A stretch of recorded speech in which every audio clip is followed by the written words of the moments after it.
Welcome to Balance and Beyond, the podcast for ambitious women who refuse to accept burnout as the price of success. Here, we're committed to empowering you with the tools and strategies you need to achieve true balance, where your career, relationships, and health all thrive, and where you have the power to define success on your terms. I honour the space you've created for yourself today. So let's take a breath and dive right in. Boundaries. A word that strikes fear in the heart of so many women, yet without them, we are cast adrift.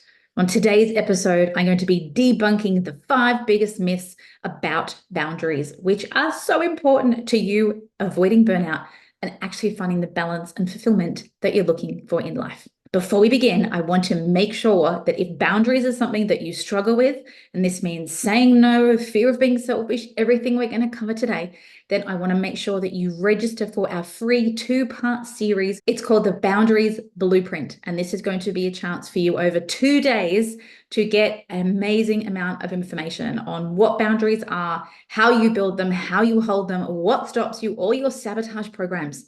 So if you need to learn to say no, if you're always putting yourself last, then come and join us. Registration is free. We'll put links in the show notes, or you can visit balanceinstitute.com/boundary blueprint. So I hope to see you there.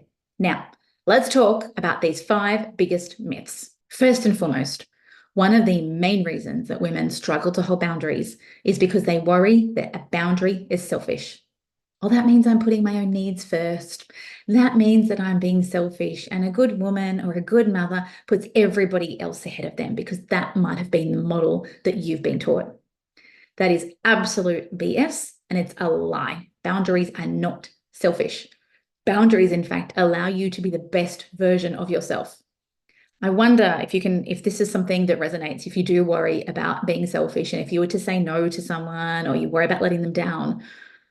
Well, is it actually the best thing for you to show up depleted, exhausted, grumpy, not the best version of yourself, unable to focus? Is that the right thing to do by those around you?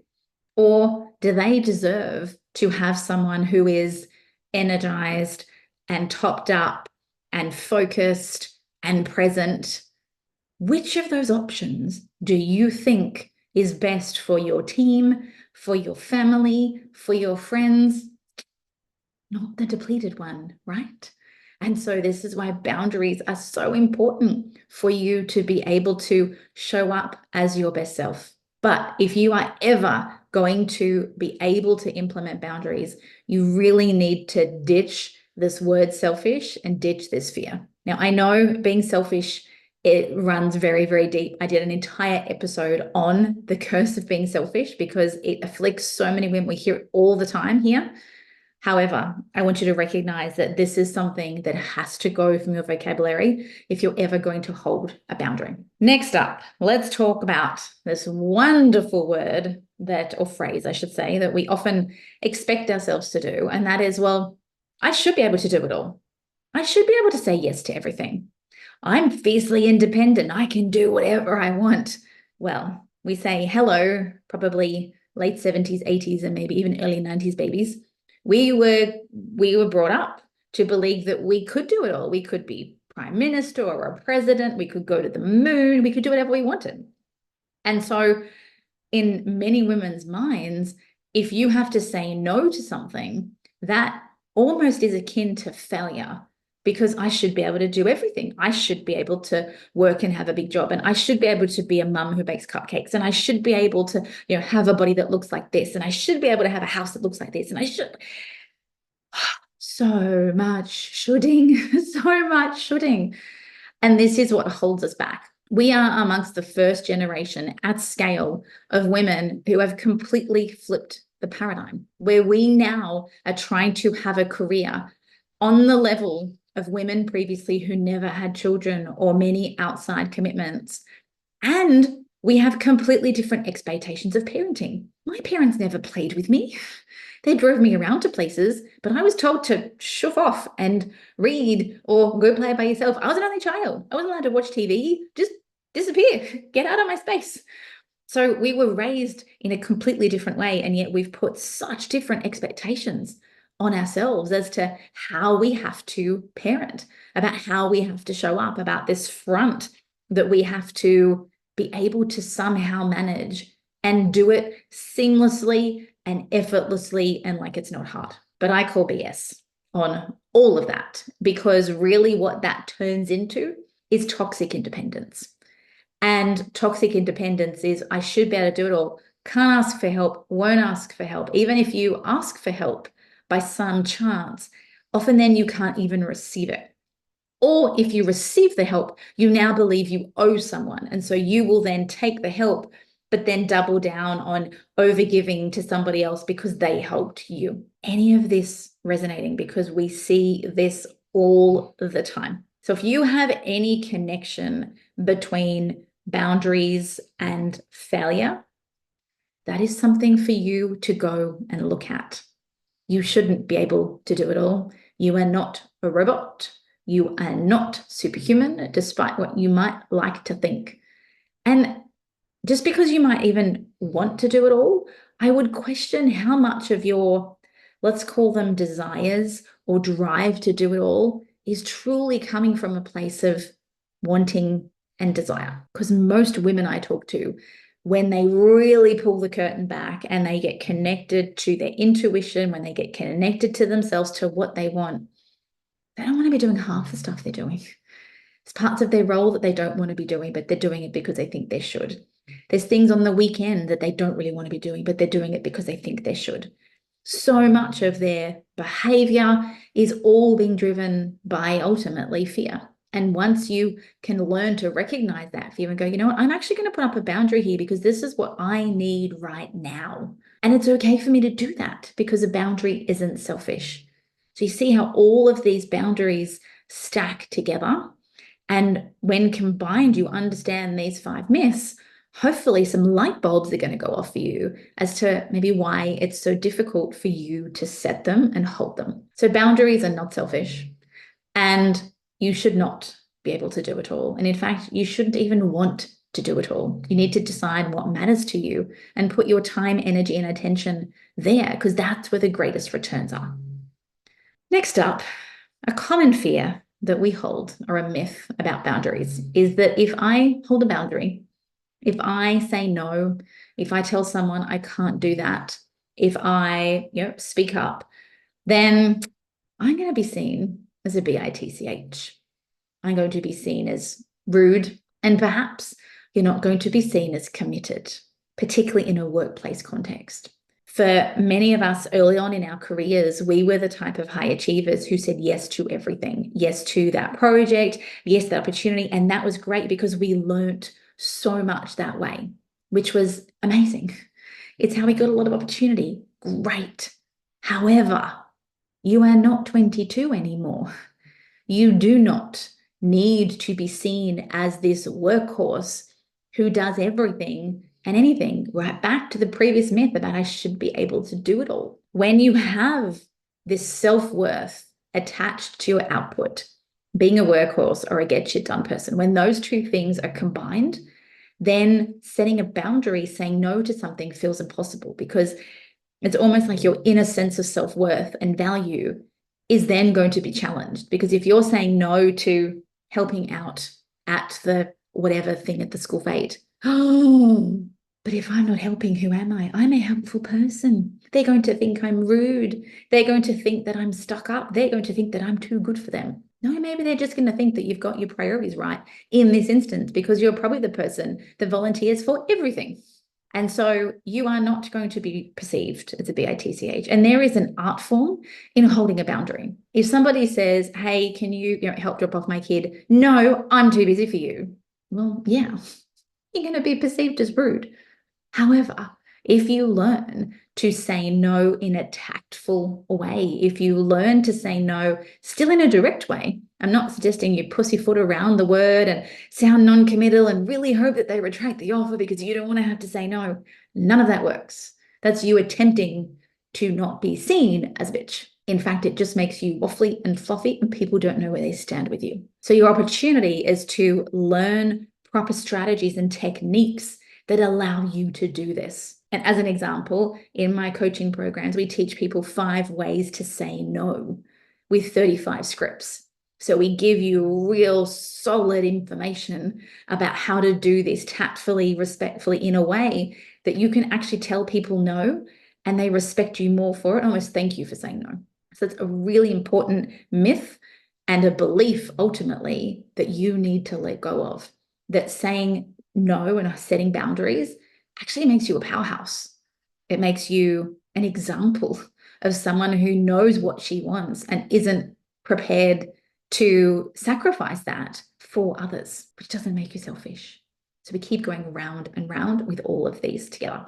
Now that you know you're not going to be perceived as rude, the next myth that is very, very pervasive, especially if you have kids, is that my family won't respect or accept my boundaries. This can particularly be the case for mums and kids, because a good mum puts her family first. For many of us, that was role modeled. Parents, mothers have been martyrs for a very, very long time. Give up everything. Mum eats the burnt toast. Mum comes last. And so if you now try to say to your kids, no, I can't play with you, or no, I'm not going to read your book because mum has to do X, Y, Z, or mum wants some peace, they're going to react to that and they're going to resent you because they're going to think you're selfish. So these two are really closely tied together. Whereas in fact, if you don't hold boundaries with your family, you end up resenting them, not the other way around. They think they've got unfettered access to you. Mum's on the toilet. Sure, plait my hair. Mum's over here. Sure, make the phone call. Mum's meant to be having a girls' night out. Sure, you can come home and put a kid to bed. Like, no. All that ends up happening is that you think you're doing it from a place of noble intention. You love your family, and so you want to be there for them. However, when that results in you feeling completely depleted, like you've got nothing left, then they're not getting the best of you. So you're far better off saying, no, get a lock on your toilet door, get a lock on your bedroom door, and start teaching your children boundaries. If you don't have boundaries with your children, if you don't role model that for them, they are never going to have boundaries in their life. It's not about telling somebody how to hold boundaries. They learn by watching you. They learn by example. So if they've never seen mum say no, if they've never seen mum say, you guys watch that, I'm going over here to do my thing or to call a friend, or I'm going for a walk, they're like, what? What do you mean? And one day when your kids grow up and have partners or have families of their own, they're going to expect everybody around them to also be at their beck and call. Would you like your children's partner to feel like you do? To feel taken advantage of, to have no personal space, to have no time, to be depleted? No, because your child as a grown-up is not going to have the best version of them. So you need to, for the sake of your family line, for the sake of stopping history repeat itself, you owe it to future generations to actually teach and demonstrate what good boundaries are. If you don't, then your child and your family and yourself will swim in resentment. That can become very toxic, and you end up doing what the 5th myth is. And this is that many women have the belief, or there's the myth out there, that boundaries are too rigid. Well, I'm not going to take calls after 5, or, I'm always going to pee in peace. Well, you know what? This is simply a confusion and a language confusion. What is too rigid are these things called walls. So many of us didn't have any boundaries modeled for us. And a boundary is not a fixed thing. A fence might be fixed, but a boundary is where one person ends and another begins. That's essentially what a boundary is. And a boundary is also that you are not responsible for how someone else thinks, acts, and behaves.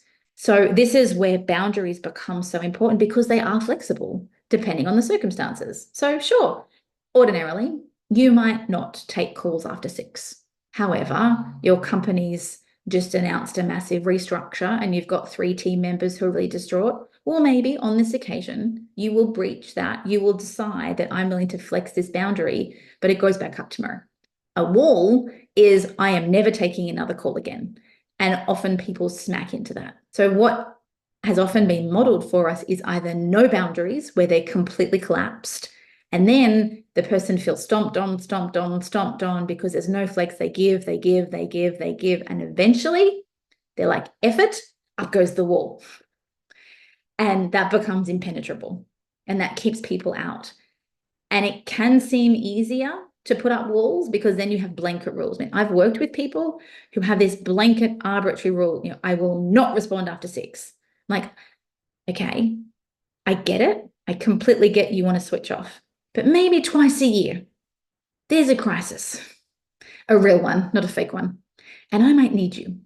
So I need to know that on that once or twice a year frequency, you're going to pick up your phone. Nope, under no circumstances. Okay, well, that's not going to work for me. That's not flexible.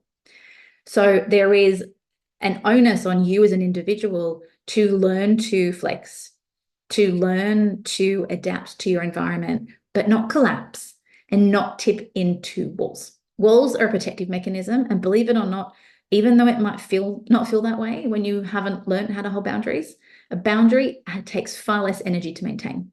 When you have put up walls in different areas of your life, whether that's with family, with colleagues, or wherever it might be, it's a lot of work to maintain them because you're going to find that that boundary over there, that wall gets a chip in the side. So you have to keep repairing it. And then someone's trying to dig under it and you got to keep repairing it. Because if you get one crack in that wall, you're worried that the whole thing is going to come tumbling down. However, when you have a boundary that can flex within what you have decided are the reasons, you can be a bit more fluid with a situation. So times call for this. Yeah, okay. You might have boundaries about your time with family, but then maybe you have a sick kid and maybe that boundary has to flex under those circumstances.